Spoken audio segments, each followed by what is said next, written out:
অনন্য মামুন বাংলাদেশের পরিচালক হিসেবে আমার কাছে মনে হয় যে নাম্বার ওয়ানে আছে। নরমালি যেমন হ্যাপি থাকে, আজকে আমি অনেক বেশি হ্যাপি। শাকিব খান তো শাকিব খান, মেগাস্টার শাকিব খান, সুপারস্টার। শাকিব খানের মুভি কোনো মুভি বাদ নাই, সব মুভি দেখি। শাকিব খান যখন মুভি দেখি তখন নিজেকে শাকিব খানের মতোই মনে করি। নরমালি ঈদে যেমন আনন্দ করি, আজকে আমার কাছে মনে হচ্ছে আমরা সেই ঈদ উদযাপন করছি। ডেফিনেটলি হয়তো এটা আমি আপনাকে আমার ভাষায় প্রকাশ করতে পারবো না যে এই মুহূর্তে আমার আনন্দ কতটুকু উচ্চ মাত্রায় আছে, বাট এটা বলবো যে ঈদ পালন করছি। আমি ঈদে নরমালি যেমন হ্যাপি থাকে, আজকে আমি অনেক বেশি হ্যাপি আর আমি অনেক বেশি লাকি যে আমি আমার প্রথম সিনেমাতেই হচ্ছে শাকিব খানের সিনেমাটা করতে পেরেছি। দর্শকের উদ্দেশ্যে বলবো, সবাই এসেছে এখানে, অনেকেই এসেছে, অনেক সাকিবিয়ানরা এসেছে, সবাই আমাদেরকে অনেক বেশি ভালোবাসা দিয়েছে। সবাই আমরা দরদ সিনেমা দেখব, যেহেতু আমাদের 2 দিনের সব সিনেমা হলের একদম টিকিট অল বুক, সো আমরা অবশ্যই দরদটা দেখছি আর কি, সবাই মিলেই দেখছি। অনন্য মামুন দেখা গেছে যে আপনার বাংলাদেশ বাদেও এই বলিউডের মুভি নিয়ে তার মানে আগ্রহ। শাকিব খানকে বলিউডে নিয়ে গেছে, বর্তমানে অনন্য মামুন মুভি করছে, যে ছবি দেখতে আসছি আমরা। অনন্য মামুন বাংলাদেশের পরিচালক হিসেবে আমার কাছে মনে হয় যে নাম্বার ওয়ানে আছে।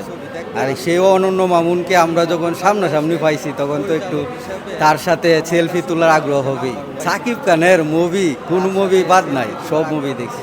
শাকিব খানের লাস্ট যদি বলি, তে লাস্ট আজকে মুক্তি পাইছে একটা দরদ, এর আগে মুক্তি পাইছে আপনার রাজকুমার, এর আগে যদি বলেন প্রিয়তমা, হ্যাঁ, এরপরে এর আগে আপনার মানে অনেক মুভি কি বলবো, শিকারি, বস, এরপরে আপনার এই শাকিব খানের মুভি দেখে শাকিব খানের মতোই নিজেকে মানে, যদিও আমি নায়ক শাকিব খান, যখন মুভি দেখি তখন নিজেকে শাকিব খানের মতোই মনে করি। বাংলাদেশে এইসব নায়িকা চলে না শাকিব খানের সাথে, বুঝছেন।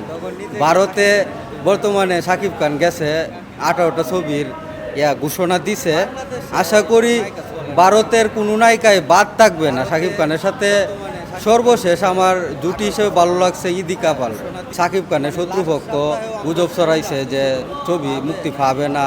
হ্যাঁ, অনন্য মামুন নিজেই তো বলছে, অনন্য মামুন ভাই বলছে না যে ষড়যন্ত্রকারী একদল আছে, ওরা চায় না ছবিটা মুক্তি দেওয়ার। এখন মতো মনে হয় যে 3-4টা মুভি দেখা হয়ে গেছে। লাস্ট আপনার নোয়াখালী নোয়াখালী ছিল চিরাগামা, এটা দেওয়া হয়েছে, বা তুফান দেখা হয়েছে আপনার। তারপর হলো এই যে এখন দরদ দেখতে আসিছি। শাকিব খান তো শাকিব খান, মেগাস্টার শাকিব খান, সুপারস্টার। তো আমাদের দেশের সুপারস্টার, বুঝেন নাই।